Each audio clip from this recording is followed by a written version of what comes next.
ঠিক আছে দাদা, কিন্তু কি কাজ? শোন, তোর সাথে আমার প্রেমের নাটক করতে হবে। अच्छा না, দিদি খুব বকবে। আহা, এটাই তো নাটক। ठीक है তোর দিদিকে বলবি না।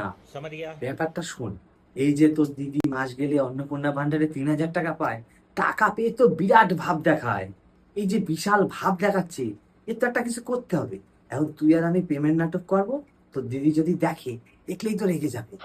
হ্যাঁ, ঠিকই বলেছো। ওই যে তোর দিদি বললো আমার যা দরকার সবাই টুম্পা করে দেবে, মানে তোর কথা বলছে। এই তো একটা কিছু করতে হবে। তাহলে আজকে থেকে তুই করবি, মাস গেলে তুই 3,000 টাকা মাইনা পাবি। আচ্ছা, ঠিক আছে। এই টুম্পা, তুই আগে কখনো প্রেম করছিস? না দাদা, করিনি। এখন আমার সাথে প্রেম করে তোর কেমন লাগছে? ভালোই লাগছে দাদা। তাহলে চ, পার্কে যাই।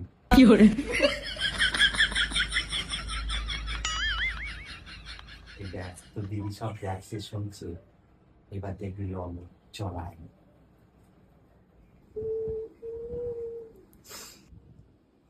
আরে তুমি কাঁদছো কেন? তা কাঁদবো না তো কি করবো? কেন, কি হয়েছে? তোমার যা দরকার আমি টুম্পার কাছে বলতে বলেছি, তা বলে ওর সাথে তুমি প্রেম করবা?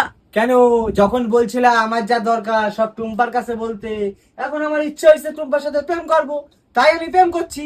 তোমার এত জ্বলছে কেন? তাই বলে তুমি ওর সাথে প্রেম করবা, আবার হাতও ধরছো, আবার ওর সাথে পার্কেও ঘুরতে যাবা? আহা, এখন তো কাঁদলে হবে না। তুমি বলার আগে ভেবে বলনি, এখন কাঁদছো। ওইসব হবে না।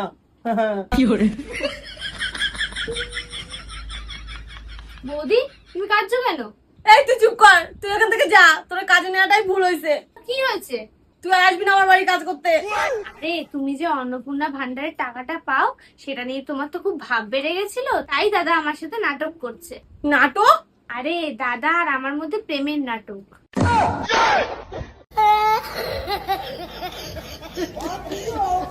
আজকে আসুক তোর দাদা বাড়ি, তুই আমার বাড়ি কাজ করতে আসবি না, বেড়া এখান থেকে বেড়া।